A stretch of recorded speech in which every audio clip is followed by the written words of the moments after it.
주 안에 기쁨 누림으로 마음의 풍랑이 잔잔하니 세상과 나는 간 곳 없고 구속한 주만 보이도다. 이것이 나의 간증이요 이것이 나의 찬송일세.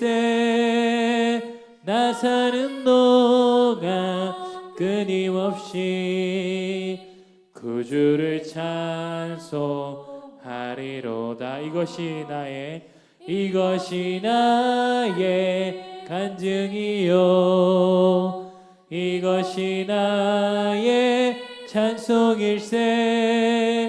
나 사는 동안 끊임없이 구주를 찬송하리로다. 구주의 십자가 보혈로 찬양하시겠습니다. 찬송가 250장입니다. 구주의 십자가 보혈로 죄 씻음 받기를 원하네. 내 죄를 씻으신 주 이름 찬송합시다. 찬송합시다. 찬송합시다. 내 죄를 씻으신 주 이름 찬송합시다.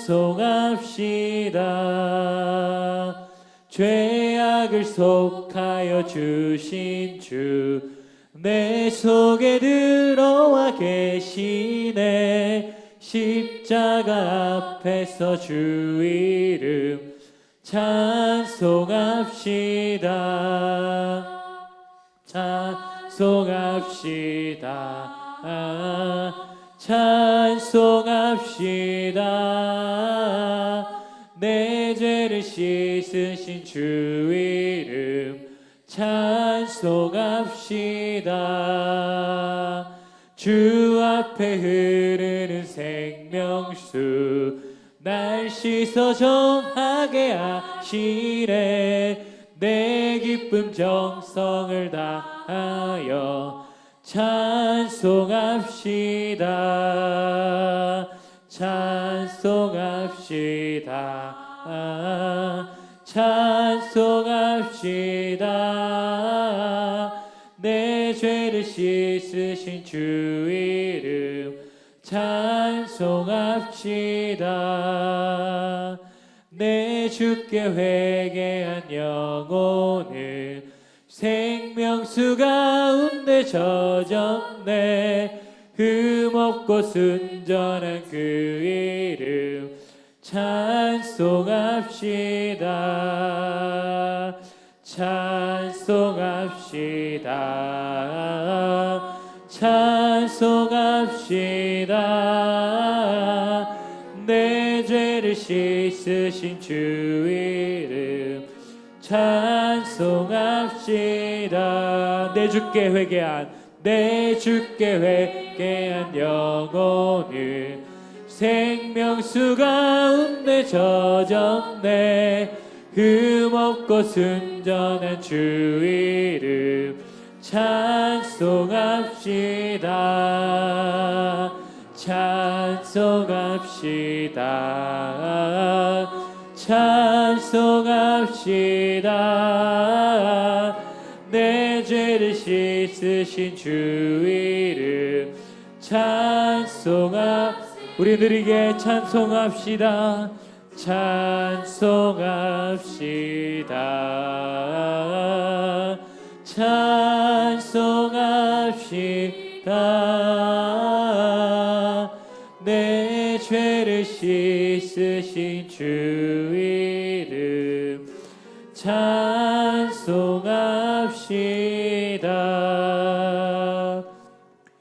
나의 죄를 씻기는 1절, 3절, 5절 찬양하도록 하겠습니다.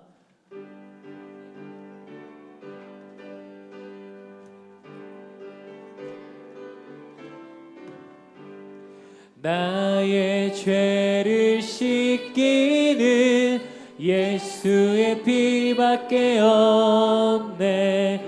다시 정케 하기도 예수의 피밖에 없네. 예수의 흘린 피 날 희게 하오니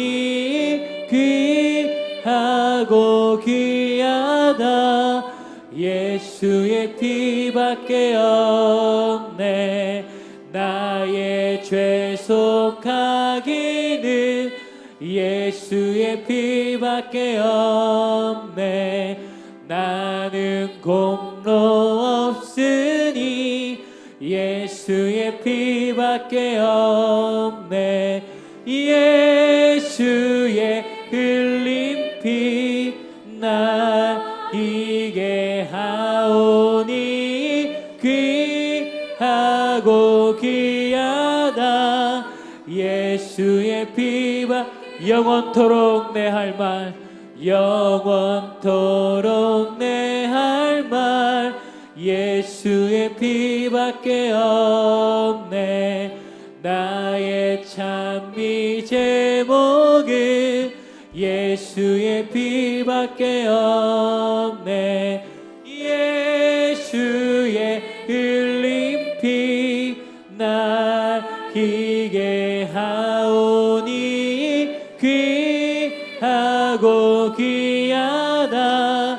예수의 흘린 피, 예수의 흘린 피 날 희게 하오니 귀하고 귀하다. 우리 느리게 예수의 흘린 피,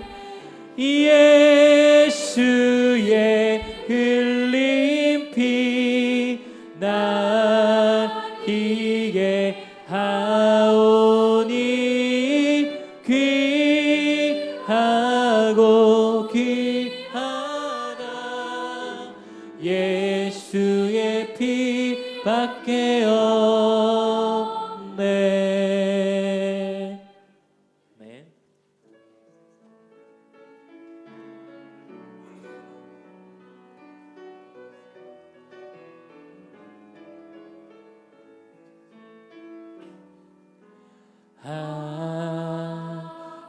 하나님은 우리의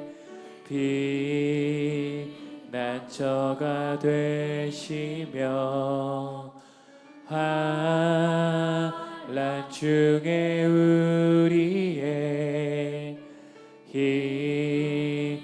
하나님은 우리의 피난처가 되시며 하나님은 우리의 피난처가 되시며 환난 중에 우리의 힘과 도움이시라. 너희는 가만히 있어. 주가 하나님 내 말지어다. 열방과 세계 가운데 주가 높임을 사랑합니다. 내 아버지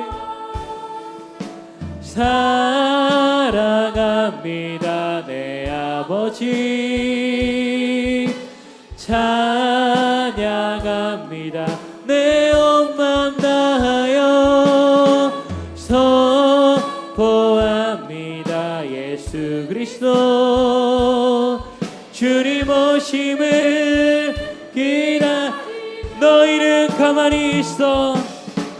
너희는 우리 함께 일어나서 찬양하겠습니다. 주가 하나님 내 말지어다. 열방과 세계 가운데 주가 높임을 사랑합니다 내 아버지. 사랑합니다 내 아버지. 찬양합니다 내 엄마나여. 선포합니다 예수 그리스도. 주님 오심을 기다리며. 우리 함께 인사하겠습니다. 예배분들에게 사랑하며 축복합니다. 인사하겠습니다. 할렐루야. 그의 성소에서 하나님을 찬양하며 그의 권능의 궁창에서 그를 찬양할지어다. 아멘.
전능하사 천지를 만드신 하나님 아버지를 내가 믿사오며 그 외아들 우리 주 예수 그리스도를 믿사오니 이는 성령으로 잉태하사 동정녀 마리아에게 나시고 본디오 빌라도에게 고난을 받으사 십자가에 못 박혀 죽으시고 장사한 지 사흘 만에 죽은 자 가운데서 다시 살아나시며 하늘에 오르사 전능하신 하나님 우편에 앉아 계시다가 저리로서 산 자와 죽은 자를 심판하러 오시리라. 성령을 믿사오며 거룩한 공예와 성도가 서로 교통하는 것과 죄를 사하여 주시는 것과 몸이 다시 사는 것과 영원히 사는 것을 믿사옵나이다. 아멘. 한 주간의 삶을 돌아보며 참회의 기도를 드리겠습니다.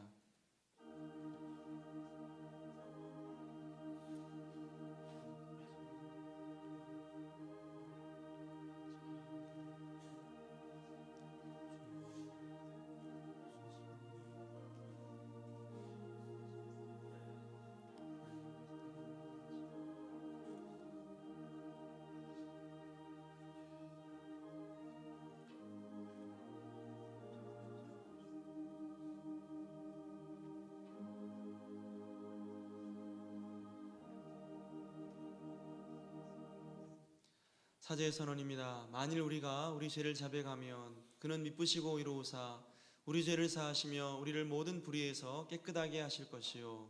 아멘.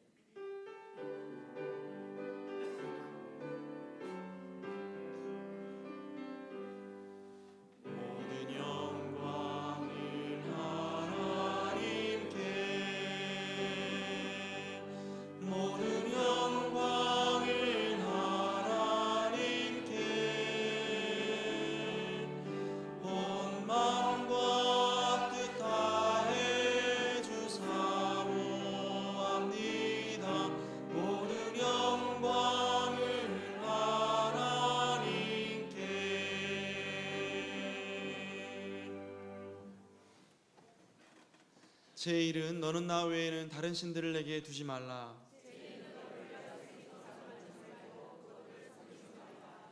제3은 너는 내 하나님 여호와의 이름을 망령되게 부르지 말라.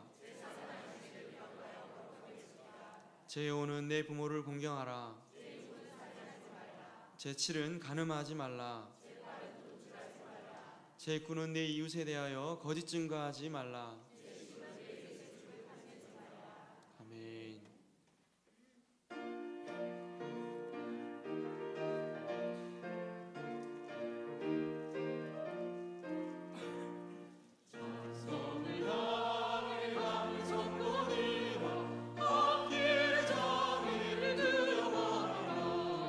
성령이 너를 인도하시네.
기도드리겠습니다.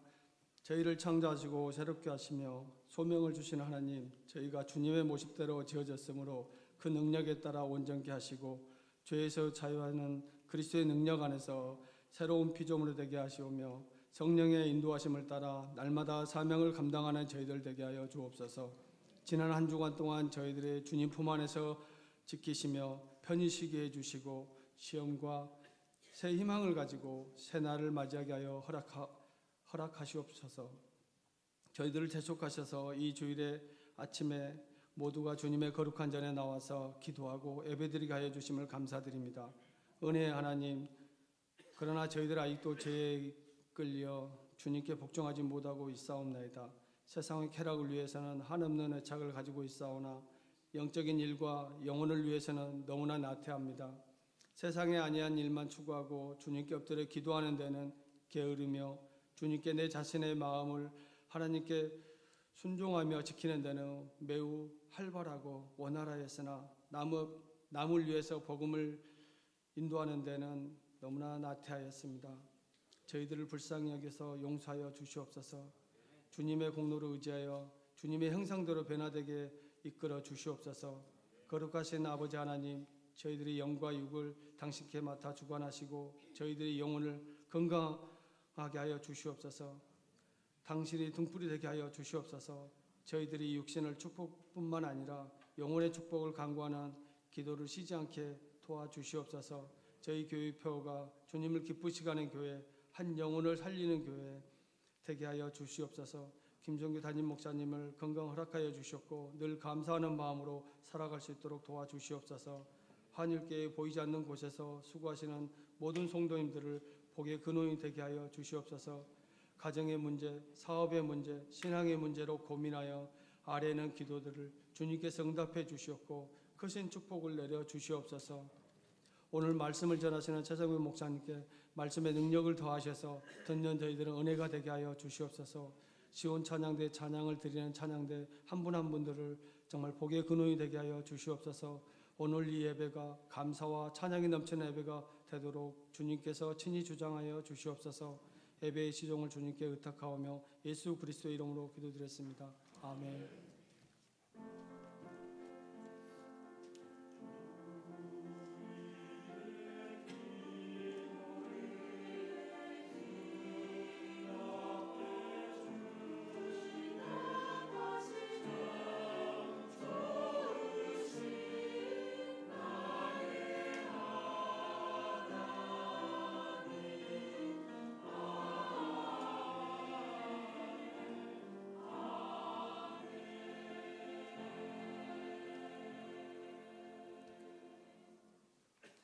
함께 일어나서 하나님 말씀을 받도록 하겠습니다. 오늘 우리에게 주시는 하나님 말씀은 여호수아 8장 30절로 35절 말씀입니다.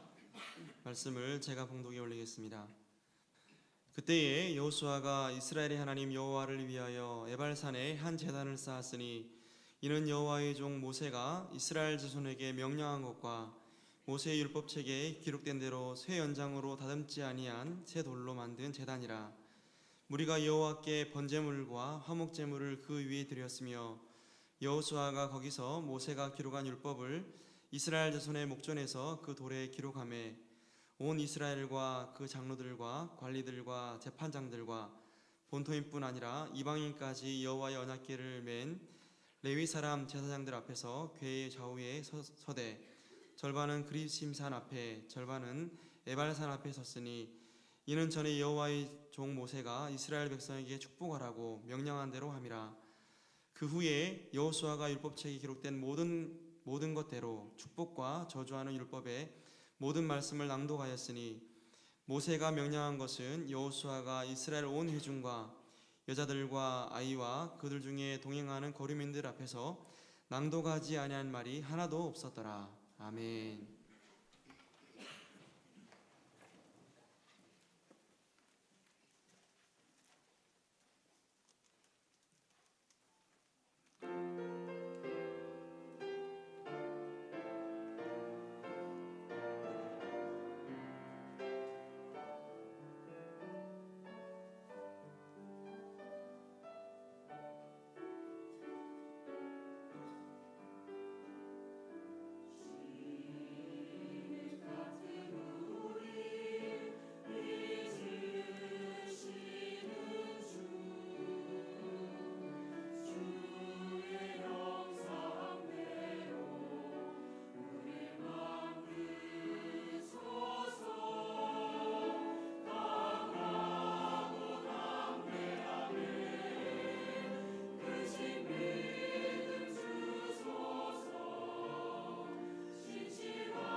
할렐루야.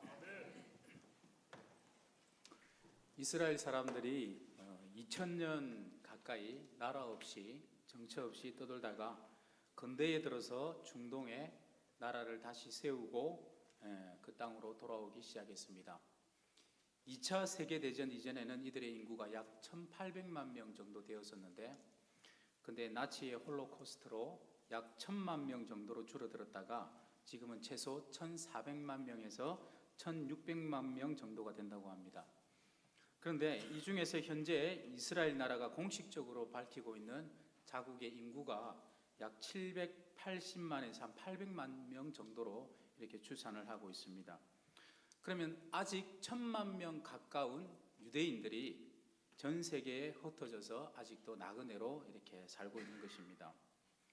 우리가 성경을 통하여서 이스라엘의 역사가 어느 정도인지 우리가 대충 압니다. 약 4000년 정도 조금 넘었습니다. 그런데 이 이스라엘이 자기 땅에서 살아본 것이 1500년밖에 안 됩니다. 나머지 2500년은 남의 땅에서 살았고, 그리고 자기 땅에서 살았던 이 1500년 동안마저도 그렇게 평탄한 삶은 이렇게 아니었습니다. 하나님의 약속에 따라서 이 여호수아를 중심으로 이 가나안 땅을 정말 멋있게 정복하지 않았습니까? 그래서 이제는 이 젖과 꿀이 흐르는 이 땅에서 안식을 누리고 정말 멋있고 행복하게 잘 살 줄 알았는데, 그런데 그게 아니었습니다. 그리 오래 지나지 않아서 예전에 자신들이 무참히 사륙하고 쫓아내었던 그 원주민들과 똑같은 모습으로 이제는 자신들이 그 땅에서 똑같이 진멸을 당하고 쫓겨나 버렸습니다. 이스라엘이 12지파인데 이제 공식적으로 10지파 이상은 이 지구상에는 없습니다. 여러분, 이스라엘이 살았던 이 가나안 땅을 가만히 보면은 이 땅이 갖는 의미가 오늘 저와 여러분에게 있어서도 굉장히 남다른 의미로 다가올 수밖에 없습니다. 마치 에덴 동산을 연상케 하는 그런 공통점이 이 가나안 땅에 있었는데요. 우선 에덴 동산에는 4개의 강이 흐르고 있었지 않습니까? 창세기 2장 10절 말씀해 보니까 강이 에덴에서 발원하여 동산을 적시고 거기서부터 갈라져 내 근원이 되었다, 이렇게 나오고 있습니다. 그리고 이 에덴 동산이 참 아름답고 풍요로운 그런 동산 아니었습니까? 마찬가지로 이 가나안 땅 또한 우리가 어떤 땅이라고 알고 있습니까? 젖과 꿀이 흐르는 땅, 참 풍족하고 참 복된 은혜로운 땅으로 우리가 알고 있지 않습니까? 그래서 신명기 7장 13절 말씀해 보니까 이 땅에 대한 하나님의 축복의 말씀이 나옵니다. 곧 너를 사랑하시고 복을 주사 너를 번성하게 하시되 내게 주리라고 내 조상들에게 맹세하신 땅에서 내 소생에게 은혜를 베푸시며 내 토지 소산과 곡식과 포도주와 기름을 풍성하게 하시고 내 소와 양을 번식하게 하시리니. 마치 이 땅에 대한 저주가 풀리고 하나님께서 복을 주셔서 굉장히 많은 풍성한 그런 열매를 내는 회복된 땅으로 이 가나안 땅을 묘사를 하고 있습니다.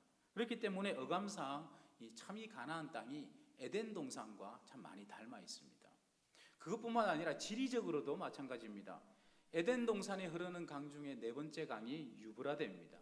마찬가지로 하나님께서 아브라함에게 약속하실 때 이 가나안 땅의 경계를 뭐라고 말씀하셨냐면 애굽 강가에서부터 큰 강 유브라데까지 너희 자손에게 주겠다, 그렇게 말씀을 하십니다. 이 지리적으로도 좀 유사합니다. 그런데 그 무엇보다 가장 유사한 것이 무엇이냐면요, 하나님께서 가나안 땅을 향해서 신명기 11장 26절에서 이렇게 말씀하셨습니다. 내가 오늘 복과 저주를 너희 앞에 두나니, 그렇게 말씀하셨습니다. 즉 이 가나안 땅은요, 그 사람들에게 있어서 축복된 땅이 될 수도 있지만 반대로 저주의 땅이 될 수도 있다라는 말씀입니다. 마찬가지로 에덴 동산도 그렇습니다. 축복과 저주가 함께 있었습니다. 그게 무엇입니까? 동산 중앙에 생명나무와 선악을 알게 하는 그 나무의 실과가 같이 있었습니다. 마치 에덴 동산 중앙에 선악과가 있어가지고 이 선악과가 이 에덴 동산의 사람들의 운명을 딱 쥐고 있었던 것처럼 이 젖과 꿀이 흐르는 이 가나안 땅에도 축복과 저주가 그 정중앙에 딱 버티고 서 있었는데 그 상징이 바로 오늘 우리가 읽었던 본문에 나오는 이 에발산과 그리심산입니다. 선악을 알게 하는 나무의 실과를 범하게 되는 순간 인간은 에덴 동산에서 추방을 당했던 것처럼 이 가나안 땅도 마찬가지였습니다. 하나님을 사랑하지 않고 하나님을 배신하고 하나님의 계명을 무시하고 범죄하고 우상 숭배하게 될 때에 그 땅에서 저주를 받고 쫓겨나게 된다라는 것입니다. 가나안 땅을 연구했던 사람들이 참 당황했던 것이 뭐냐면요, 정말 말씀처럼 그 땅이 젖과 꿀이 흐르는 땅인가라는 것입니다. 이스라엘에 가보신 분들 여기도 많이 계신 줄 아는데요, 정말 가보셔서 아시겠지만 그 땅이 정말 천혜의 혜택을 입은 비옥한 땅이냐, 정말 젖과 꿀이 흐르는 땅이냐 보셔서 아시겠지만 전혀 그렇지 않습니다. 먹을 물이, 마실 물이 없어가지고 바닷물을 끌어다가 담수 처리해서 먹는 나라가 바로 이 이스라엘입니다. 이런 곳이 어떻게 젖과 꿀이 흐르는 그런 땅이 될 수 있겠습니까? 그런데 여러분, 우리는 이 성경을 보면서 그 의문이 우리가 확연하게 풀립니다. 그 땅이 하나님의 말씀처럼 젖과 꿀이 흐르는 축복된 땅이 될지 아니면 저주의 땅이 될지 그것을 결정하는 것은 그 땅 자체에 있었던 것이 아니라 그 땅에 살고 있는 그 백성들의 마음가짐, 태도에 달려 있었습니다. 하나님을 사랑하고 경외하고 순종하는 그 마음이 정말 물도 없는 척박한 그 땅을 젖과 꿀이 흐르는 땅으로 만들어버렸습니다. 사랑하는 성도 여러분, 이 법칙은 오늘을 살아가는 저와 여러분에게도 동일할 줄로 믿습니다. 우리가 살아가는 이 땅이, 내가 밟고 있는 이 땅이, 그리고 내가 처하고 있는 이 현실과 이 상황이 젖과 꿀이 흐르는 축복의 장소가 될 것인지 아니면 반대로 저주가 될 것인지는 상황이 아니고요, 환경도 아니고 내 능력도 아닙니다. 오직 그리스도인으로서 우리가 하나님을 향한 마음인 줄로 믿습니다. 정말 하나님의 말씀에 대하여 사모하는 마음과 순종하려고 하는 마음과 하나님을 경외하는 자세가 되어 있는가? 거기에 우리의 삶의 질이 달려있는 줄로 믿습니다. 이것이 오늘날도 마찬가지로 축복과 저주를 갈라놓는 기준이 됨을 우리는 말씀을 통해서 알 수 있습니다. 하나님은 이스라엘로 하여금 이 사실을 확실하게 심어주시기 위해서 에발산과 그리심산에서 축복과 저주를 선포하게 하셨습니다. 따라서 이 축복의 땅 가나안 땅에서 정말 복된 삶을 누리는 비결은 그 땅에 들어가느냐 못 들어가느냐 그게 아니라 그 땅에 들어가서 얼마나 하나님의 자녀로서 하나님의 말씀에 순종하면서 하나님을 사랑하면서 잘 살아가느냐, 그것이 바로 축복과 저주의 기준이 되었습니다. 그렇기 때문에 우리 또한 하나님의 자녀가 된 이후에 그냥 끝나는 것이 아니라 이후의 삶도 얼마나 중요한지 모릅니다. 근데 사실 이 법이 그날 세워진 것이 아니고요, 원래부터 그 땅에 있었던 법입니다. 이미 이스라엘 백성들이 그 땅을 차지하기 이전에 살고 있었던 그 가나안 족속들에게도 동일하게 적용되었던 법이라는 것을 우리는 창세기 15장을 보면 알 수가 있습니다. 거기에 보면 하나님께서 아브라함에게 말씀하십니다. 너희 자손들이 400년 만에 그 가나안 땅에 들어가게 될 것인데 그때가 언제인지를 말씀하시면서 그 땅에 살고 있는 원주민들의 죄악이 가득 차게 되면, 내가 도저히 참고 견딜 수가 없게 되면 내가 너희 자손들을 통하여서 저들을 무참히 쫓아내고 너희들에게 그 땅을 줄 것이다, 이렇게 말씀하셨습니다. 그렇기 때문에 이미 축복과 저주의 기준은 그 땅에 이미 존재하던 하나님의 법이었고 오늘날 이 시대에도 동일하게 존재하고 있는 하나님의 법입니다. 사랑하는 여러분, 생각해 보십시오. 이스라엘 백성들을 향하여서 하나님께서 가나안에 들어가게 하실 때에 그 가나안 땅에 살고 있었던 족속들을 어떻게 처리하라고 명령하셨습니까? 참 하나님께서 이 명령을 하셨을까? 정말 사랑이신 하나님께서 어떻게 이런 명령을 하셨을까 싶습니다. 너희가 가나안에 들어가면은 생명이 있는 것은 하나도 남김없이 다 죽이라 그랬습니다. 아무것도 모르는 어린 아이까지 다 죽이라 그랬습니다. 심지어 그 어미의 뱃속에 있는 태아까지도 다 하나도 남겨두지 말고 살려두지 말고 다 죽이라고 명령하셨습니다. 하나님께서. 야, 어떻게 이렇게 잔혹한 명령을 내리실 수가 있을까? 사랑하는 성도 여러분, 하나님께서 왜 그러셨을까요? 죄를 그만큼 싫어하시는 것입니다. 그리고 이스라엘 백성들에게 하나님께서 보여주셨던 것입니다. 하나님께 범죄하는 자가 어떻게 되는지 너희 눈으로 직접 확인해 보라는 것입니다. 너희도 불순종하고 범죄하면 저들처럼 똑같이 너희들도 진멸당하고 쫓겨난다. 다른 사람들이 와서 너희들이 쫓아내었던 이 가나안 족속처럼 너희들도 똑같은 방법으로 너희들을 쫓아내고 그들이 그 땅을 차지하게 될 것이다. 하나님이 그 확실한 증거로 삼으신 것이 오늘 우리 본문에 나오는 이 에발산과 그리심산입니다. 그래서 이스라엘 백성들로 하여금 요단강을 건너게 하시고 여리고를 무너뜨리게 하신 다음에 아이성 전투가 승리로 끝난 직후에 모든 백성들을 에발산과 그리심산 앞에 불러 모았습니다. 사실 이 아이성 전투만 생각해 보더라도 사실 저와 여러분이 잘 아시듯이 첫 번째 전투에서는 어쨌습니까? 실패했습니다. 그 이유가 무엇이었습니까? 이것도 불순종이었습니다. 아간 한 사람이 여리고성에서 하나님의 명령, 온전히 하나님께 바쳐진 그 제물을 본인의 것으로 취한 것 때문에, 그 범죄 때문에 불순종에 의한 결과였습니다. 그때 하나님께서 뭐라고 말씀하셨냐면요, 너희들이 나의 언약을 어겼기 때문이다. 속히 너희들 가운데 이 죄를 해결하지 아니하면, 이 죄를 멸하지 아니하면 내가 다시는 너희와 함께하지 않을 것이다. 하나님께서 그렇게 말씀하셨습니다. 이스라엘 백성들이 이 불순종한, 그리고 하나님께 온전히 바쳐진 물건을 도둑질한 이 아간의 범죄를 온전히 처리하고 난 다음에야 하나님께서 아이성을 점령하도록 하셨고요. 이렇게 불순종의 결과가 어떻다라는 것을 한번 경험하고 나서 이제 한번 식겁하고 나서는 이제부터는 다시는 우리가 그러지 말자라는 뜻에서 하나님 앞에 제단을 쌓고 거기에 하나님의 말씀을 새기면서 이 모든 승리는 하나님의 말씀에 순종한 결과임을 모든 이스라엘 백성들이 고백을 합니다. 자, 이제 그러고 난 다음에 다시는 이러한 일이 없도록 모든 백성을, 이방인들로부터 어린아이에서부터 어른에 이르기까지, 노인에 이르기까지 모든 사람들을 에발산과 그리심산 앞으로 모이게 합니다. 그리고 6지파 중에 12지파 중에 반은 그리심산에 서게 하고 반은 에발산 위에 서게 합니다. 그리고 그 두 산 사이가 세겜인데요, 세겜 골짜기인데 그 세겜 골짜기에 제사장들이 언약궤를 가지고 섭니다. 특별히 이 세겜 이곳은요, 특별히 믿음의 조상 아브라함이 처음으로 갈대아 우르를 떠나와 가지고 가나안 땅에 들어갔을 때 하나님 앞에 단을 쌓고 예배를 드린 장소가, 제사를 드린 장소가 바로 이곳입니다. 그뿐만 아니라 그 손자 야곱이 특별히 하나님을 예배하는 장소로 구별했던 곳이 바로 이 세겜 지역이었고요. 그리고 이 요셉이 유언을 했습니다. 내가 죽으면 내 뼈를 묻어달라 했던 장소가 바로 이곳입니다.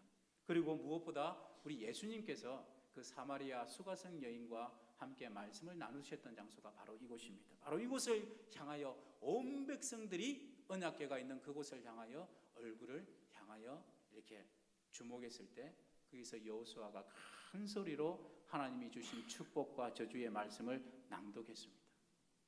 어른 아이 할 것 없이 모든 이스라엘 백성들이 이 언약궤를 바라보면서 하나님의 말씀을 듣습니다. 여호수아가 모세를 통하여 기록된 하나님의 말씀을 한마디도 빠짐없이 이렇게 말하면 제사장들이 그것을 받아들고 다시금 이스라엘 백성들에게 공포를 합니다. 이렇게 축복의 말씀과 저주의 말씀이 한마디 한마디 울려 퍼질 때마다 장관이었을 것입니다. 그 두산에 섰던 그 200만 명이 넘는 모든 이스라엘 백성들이 한 목소리로 그 거룩하신 하나님 앞에서 아멘, 아멘 하면서 축복의 말씀에 펼쳐질 때에 아멘, 우리가 그렇게 순종하겠습니다. 고개 끄덕이면서 아멘 했을 것이고요. 저주의 말씀이 울려 펴질 때는 우리가 그렇게 살지 않겠습니다. 아멘, 아멘 하면서 그렇게 하나님 앞에 언약을 했습니다. 여러분, 이 에발산과 그리심산이 어디 있냐면 이 가나안 땅에 딱 들어가면 딱 정중앙에 이 에발산과 그림심산이 있습니다. 그래서 이스라엘에 들어오는 사람은 누구나가 다 지나쳐야 하는 그 중중앙에 하나님은 축복과 저주를 새겨 놓으시고는 누구든지 이 산을 볼 때마다 하나님의 명령이, 하나님의 축복의 말씀과 저주의 말씀이 생각나도록 하셨습니다. 나중에 여호수아가 죽기 직전에 고별 설교를 하지 않습니까? 바로 그 장소도 바로 이곳입니다. 이곳에 이스라엘 백성들을 다 모아놓고 언약을 다시금 갱신합니다. 세겜 언약이라고 하지 않습니까? 여호수아가 그렇게 말합니다. 여호와 하나님께서 지금까지 우리를 이곳까지 인도하셨습니다. 앞으로도 오직 여호와만 경외하고 온전함과 진실함으로 하나님을 섬기십시오. 만일 너희가 하나님을 버리고 범죄하고 이방신들을 섬긴다면 너희에게 하나님께서 복을 내리신 이후에라도 돌이켜 너희에게 재앙을 내리시고 너희를 멸하시리라. 그렇지 않습니까? 그랬을 때에 온 백성들이 다시금 이구동성으로 말을 합니다. 우리가 다시는 여호와를 떠나는 일은 없을 것입니다. 지금까지 하나님께서 우리를 인도하셨는데 우리 영원토록 하나님만 섬길 것입니다. 이랬던 장소가 바로 이곳인데요. 지금 가보면 이 장소가 어떤 장소가 되어 있냐면 완전히 그냥 하루에 이 목사님 말로는 5번씩 모스크에서 알라는 위대하다, 알라시는 위대하다라는 말이 5번씩이나 확성기를 통해서 나오는 영적인 전쟁터가 되어 있습니다. 왜 그렇게 되었을까요, 여러분? 그 이유는 딱 한 가지입니다. 이스라엘 백성들이 하나님의 명령을 어기고 하나님으로부터 돌아섰기 때문입니다. 참 우리가 이 구약 성경을 읽어보면 참 이 이스라엘 백성들이 가졌던 신앙이 참 이상합니다. 독특합니다. 오늘날 이런 신앙을 가진 사람들도 우리 가운데에도 있을지 모르겠습니다. 이들은 어떻게 생각하냐면요, 우리는 하나님의 백성이기 때문에 하나님은 절대로 우리를 버리지 않으신다. 걱정하지 말자. 걱정하지 마. 하나님은 우리를 축복하시기 위한 우리의 신이에요. 절대로 우리를 버리지 않으신다. 우리 조상 아브라함을 통하여 우리에게 이 땅을 주신다 하셨는데 설마 하나님에게 있어서 백성은 우리밖에 없는데 하나님께서 우리를 버리실까? 아니야, 절대로 버리지 않으신다. 이랬던 사람들입니다. 그러면서도 겁없이 죄를 저질렀고 우상도 함께 섬겼던 사람들이 바로 이 이스라엘 백성들입니다. 사랑하는 성도 여러분, 정말 그랬습니까? 이들이 무슨 짓을 하더라도 하나님께서 이들을 끝까지 사랑하시고 이들을 지키시고 보호하시고 이들을 쫓아내지 않으셨습니까? 아니요. 하나님은 약속대로입니다. 한번 하신 말씀에 대해서는 축복도 베푸시겠지만 저주에 있어서도 하나님은 약속대로 그대로 행하시는 분이 우리 하나님이신 줄로 믿습니다. 그럼에도 불구하고 저들은 하나님을 향하여서, 사람들을 향하여서 하나님은 우리를 버리지 않는다 그랬습니다. 그런데 하나님은 저들을 이미 버리기로 작정하셨습니다. 그러시고는 다시금 돌이킬까? 수많은 선지자들을 보내어서 돌이키라 돌이키라 이렇게 수많은 메시지를 주었는데도 불구하고 끝까지 저들은 무시하고 돌이키지 않았습니다. 이제는 더 이상 말로 안 될 지경에 이르렀습니다. 그래서 하나님께서 엄청난 경고를 주셨지 않습니까? 먼저 10지파가 있는 북이스라엘을 멸망시켜 버렸습니다. 이 가나안 족속을 몰아낼 때처럼 똑같은 방법으로 처참하게 이들이 무너졌습니다. 이스라엘 10지파가 이때 완전히 이 지구 역사상 사라져 버렸습니다. 그 땅에는 대신 다른 민족이 들어와서 살게 되었습니다. 결국 불순종하고 범죄하면 하나님께서 말씀하신 그 약속대로 망하고 쫓겨난다라는 것입니다. 바로 그것을 아직 남아있는, 어쩌면 아직 남아있는, 아직 기회가 있는 남쪽이 이것을 보면서 배우라고 경고로 하나님께서 먼저 북이스라엘을 망하게 하셨습니다. 그런데 아직 남아있는 이 남쪽 2지파가 이것을 보았음에도 불구하고 여전히 이들은 하나님의 뜻을 모르고 얼마나 우매했는지 모릅니다. 오히려 남유다는 이 사람들을 향해서 뭐라고 말했습니까? 피가 섞였다 해가지고 저들은 우리 민족이 아니다, 사마리아 사람이다, 이 아브라함의 자손이 아니다 라고 경멸하였습니다. 사랑하는 성도 여러분, 하나님께서 북쪽 10지파를 멸망시키시고 다른 민족을 그 땅에 살게 하신 것이 이들을 향하여서 이 남쪽 그 남은 백성들이 이들을 멸시하라고 하신 것입니까? 그것이 아니라 이것은 저들을 향한 하나님의 경고였습니다. 멸망당한 10지파를 보면서 남아있는 너희들이라도 빨리 회개하고 돌이키라는 것입니다. 하나님께서 그 백성에게 이 땅을 주실 때에 그냥 주신 것이 아니라 여러분 조건부로 주셨습니다.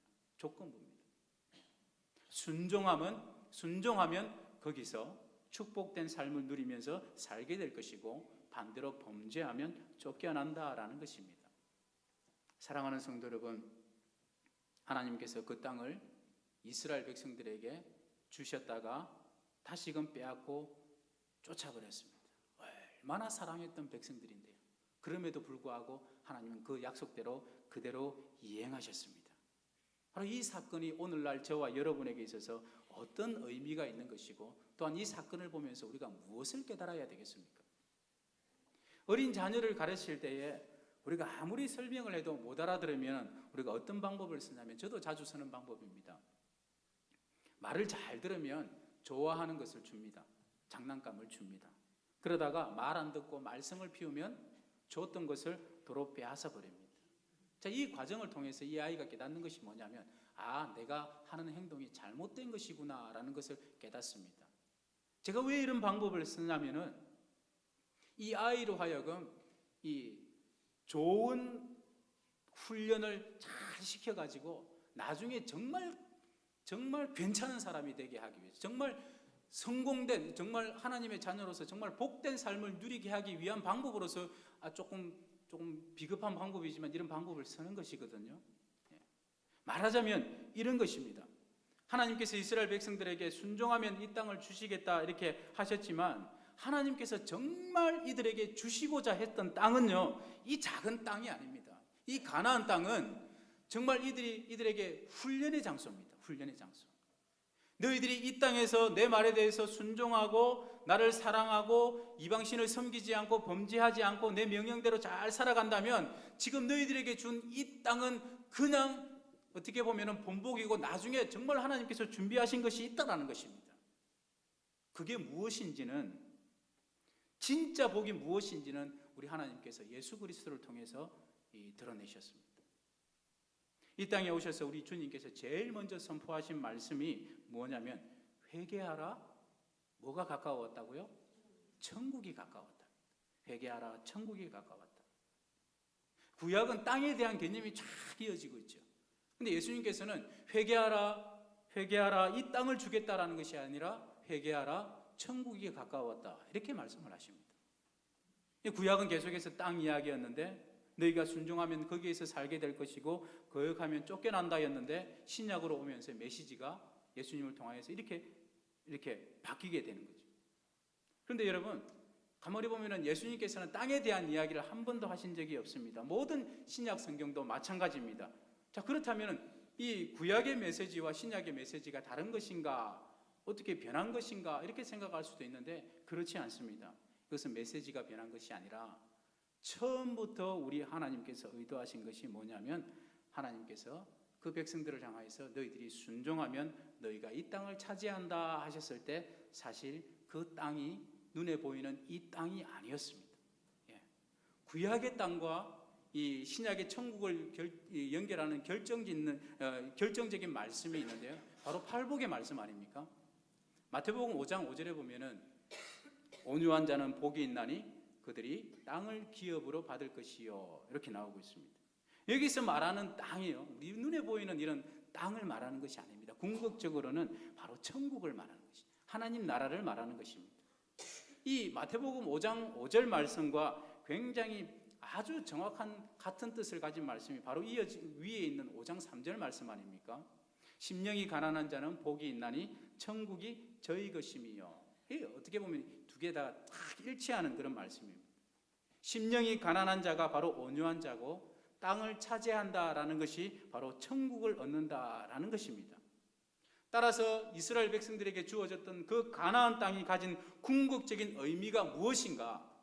결국 심령이 가난한 자, 온유한 자에게는 천국을 주신다고 하시는 이 하나님의 이 약속, 이것을 훈련시키기 위한 장소가 바로 그 가나안 땅이었습니다. 마태복음 5장 5절에 이 온유하다라고 말할 때 이 온유라는 말이 이 영어로는 meek입니다. meek, M-E-E-K. 이것은 하나님께 순종하는 아주 겸손하고 온유한 마음을 가리키는 뜻입니다.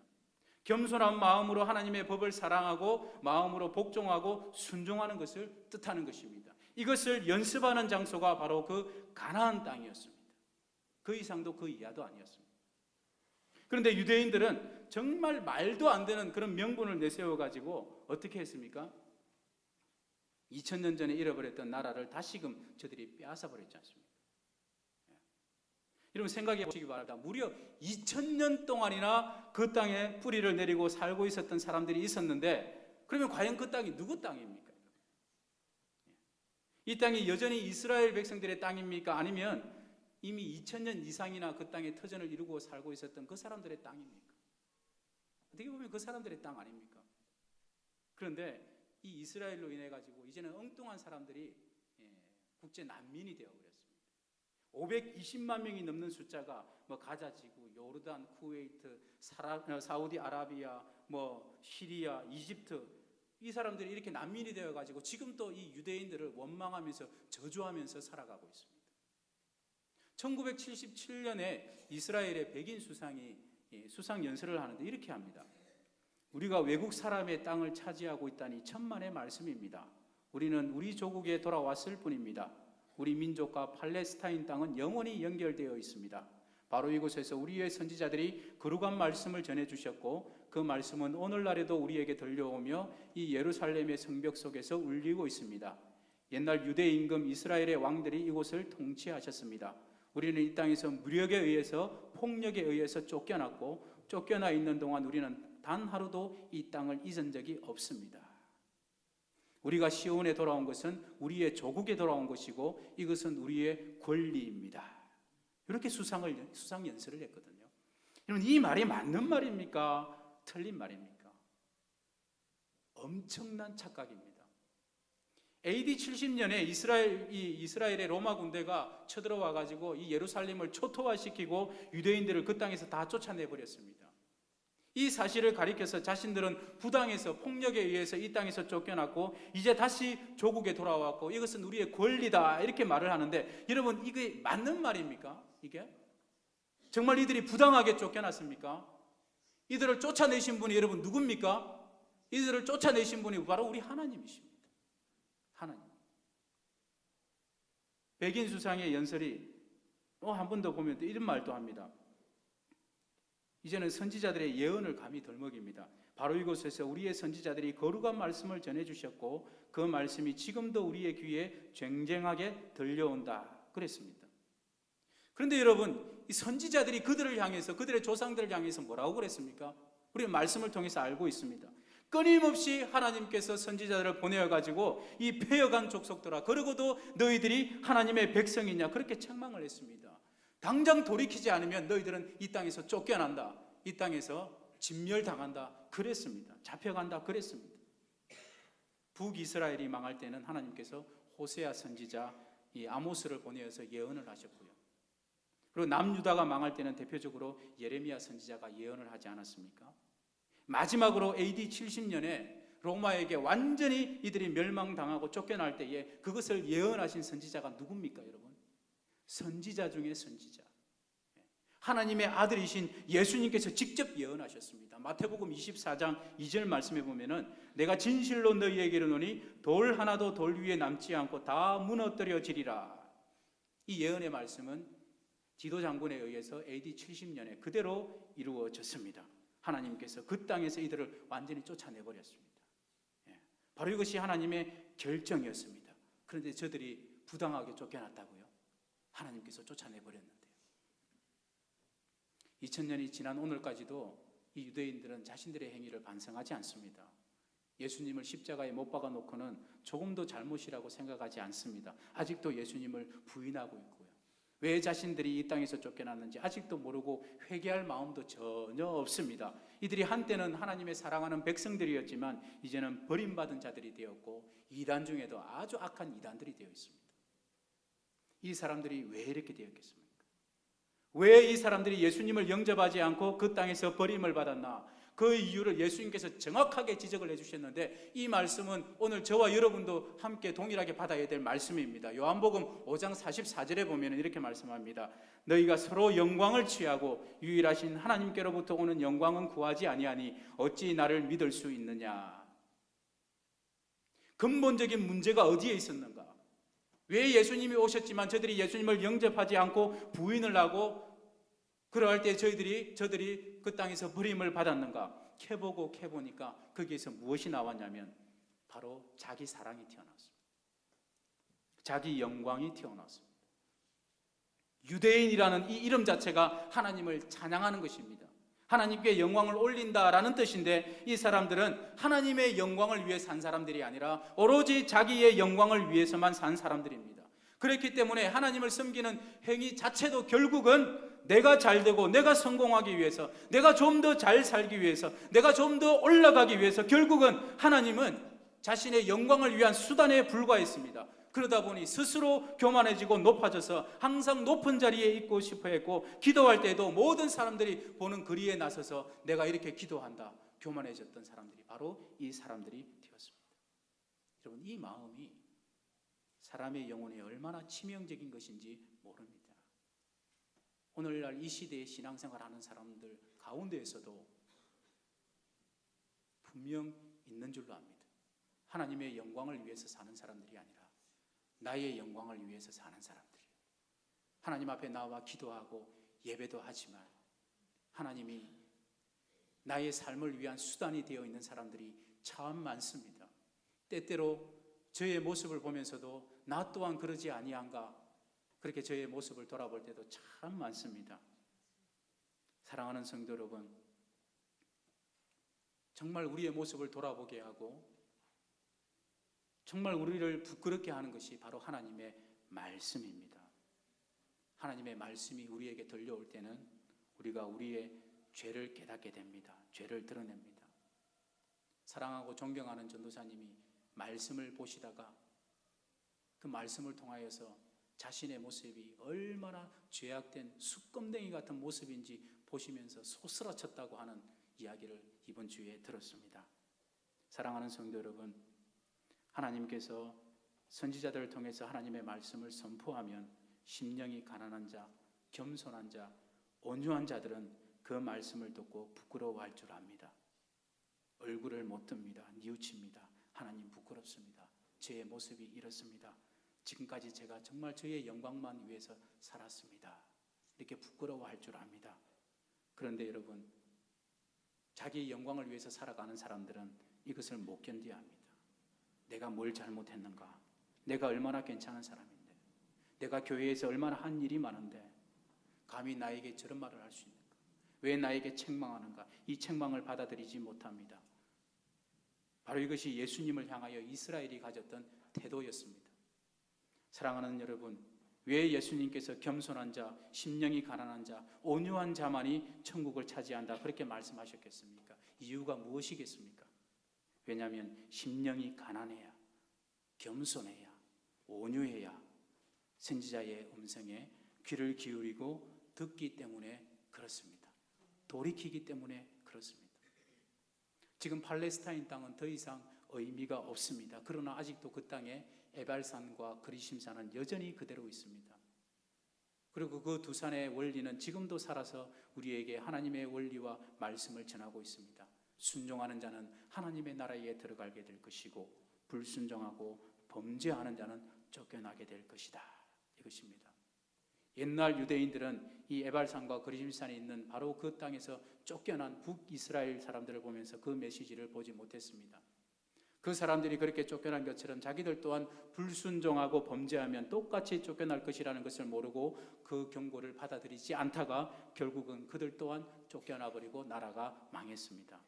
사랑하는 성도 여러분, 이들을 보는 우리의 시선은 오늘 우리가 어떠해야 하겠습니까? 북이스라엘의 멸망을 보면서 깨달아야 했던 그 남유다처럼 우리 또한 지금 있는 저 이스라엘을 보면서 깨달아야 되지 않겠습니까? 원래 하나님의 백성이었던 저들이 어떻게 버림을 받았는지 너희들이 지금 똑똑히 보라는 것입니다. 너희들도 하나님께 순종하지 아니하면, 하나님의 말씀대로 살지 않으면 하나님의 말씀 앞에 겸손하고 온유한 모습으로 서지 아니하면 너희들 또한 저렇게 될 수 있다라는 하나님의 경고를 우리가 받아들여야 되지 않겠습니까? 로마서 11장 21절에 아주 무서운 말씀이 있습니다.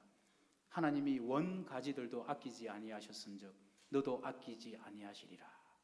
사랑하는 성도 여러분, 이 말씀이 우리와는 상관없는 말씀입니까? 아닙니다.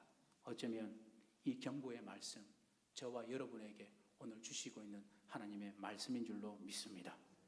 하나님께서 우리의 죄악을 말씀을 통하여 지적하실 때 우리는 그 죄악에서 떠나야 됩니다. 하나님께서 우리를 책망하실 때 우리는 그 책망을 받아야 됩니다. 그것이 겸손이고 심령이 가난한 자이고 온유한 자입니다.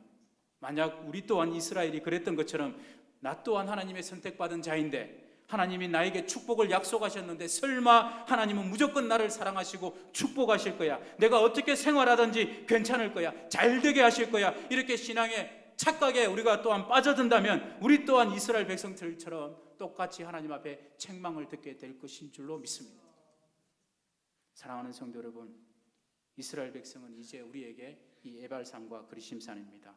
원가지였던 유대인들이 그런 잘못을 저질렀으면 우리에게도 똑같은 잘못을 저지를 수 있는 가능성이 있는 것입니다. 로마서 말씀의 경고에 그 경고에 귀를 기울여야 됩니다. 11장 20절에 보면 옳도다 그들은 믿지 아니함으로 꺾이고 너는 믿음으로 섰느니라. 높은 마음을 품지 말고 도리어 두려워하라. 예.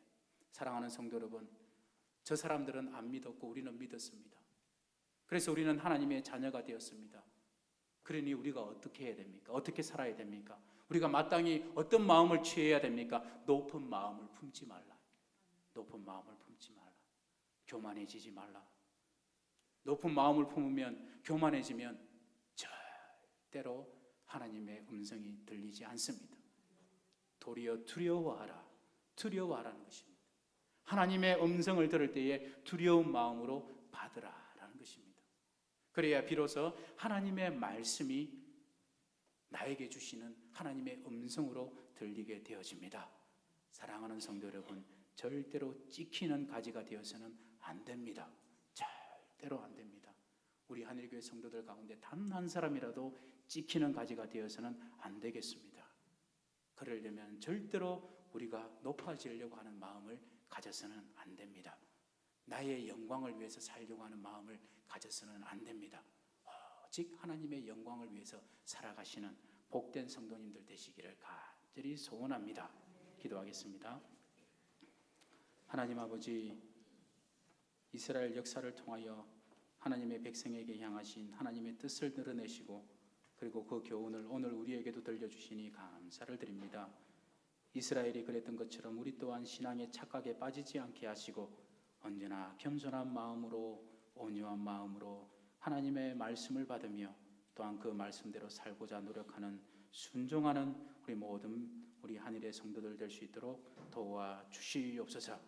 우리 하나님께서 우리를 책망하실 때 그 말씀을 듣고 우리의 죄에서 돌이키며 떠날 수 있는 마음 또한 하나님 주시옵소서. 오직 주님의 백성으로 하나님의 가지에서 끊어지지 않는 모든 복된 성도들이 되게 하여 주시옵소서. 예수님의 이름으로 기도드립니다. 아멘. 광고 드리겠습니다. 이번 주 금요일은 5교구 주체로 연합구역 예배로 드립니다. 장례 소식입니다. 1교구 3여전도회 안홍진 집사님의 모친께서 소천하셨습니다. 장례를 하나님의 은혜 가운데 잘 마쳤습니다. 계속해서 우리 만나실 때마다 많은 위로와 기도 부탁드립니다. 결혼 소식입니다. 7교구 17여전도회 이순옥 집사님, 유지석 성도님의 장녀 미니 양의 결혼 예식이 29일 토요일 오후 12시 30분에 남산 제이그랜드 하우스에서 있습니다. 교회에서 10시 45분에 출발하겠습니다. 나머지 광고는 주보를 참조해 주시기를 바랍니다. 찬송 352장입니다.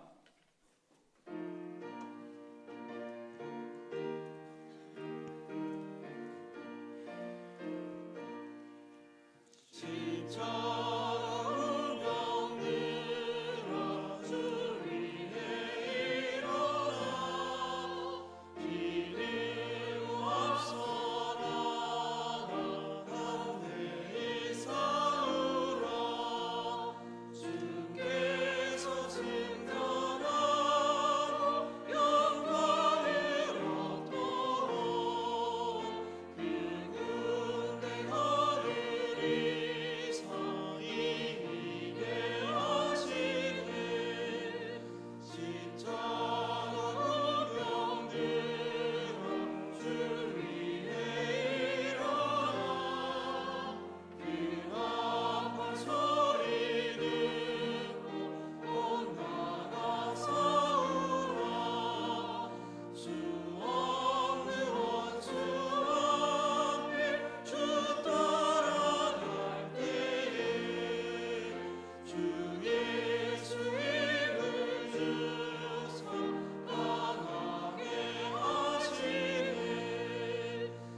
승전한 군사들은 영생을 얻으며 영광의 주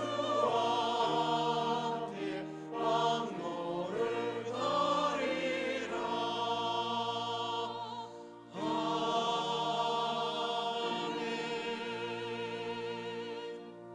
참 좋으신 우리 하나님 아버지의 은혜를 참으로 감사합니다. 우리 구원받고 은혜 받은 우리 성도들 자리를 지켜 예배할 수 있도록 은혜 주시오니 감사합니다. 이 시간 주님께서 주신 소득의 11조를 봉헌합니다. 감사, 성교, 장학, 구제, 기타 여러 예물들을 주님 앞에 드립니다. 주님, 이 예물을 기뻐 흠량하여 주옵소서. 이 예물을 통하여 교회가 크게 보응되며 많은 영혼들이 주님께로 돌아오는 큰 역사로 인도하여 주옵소서. 우리 구주 예수 그리스도의 크신 은혜와 아버지 하나님 무한하신 사랑하심과 성령님의 위로하심과 교통하심과 충만케 하심과 넘치도록 크게 축복해 주시는 역사가 오늘 예배하는 성도들 머리 위에와 가정과 하시는 모든 일들을 위해 영원 무궁토록 함께 있을지어다. 아멘.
마쳤습니다. 한 주도 주 안에 승리하시기 바랍니다.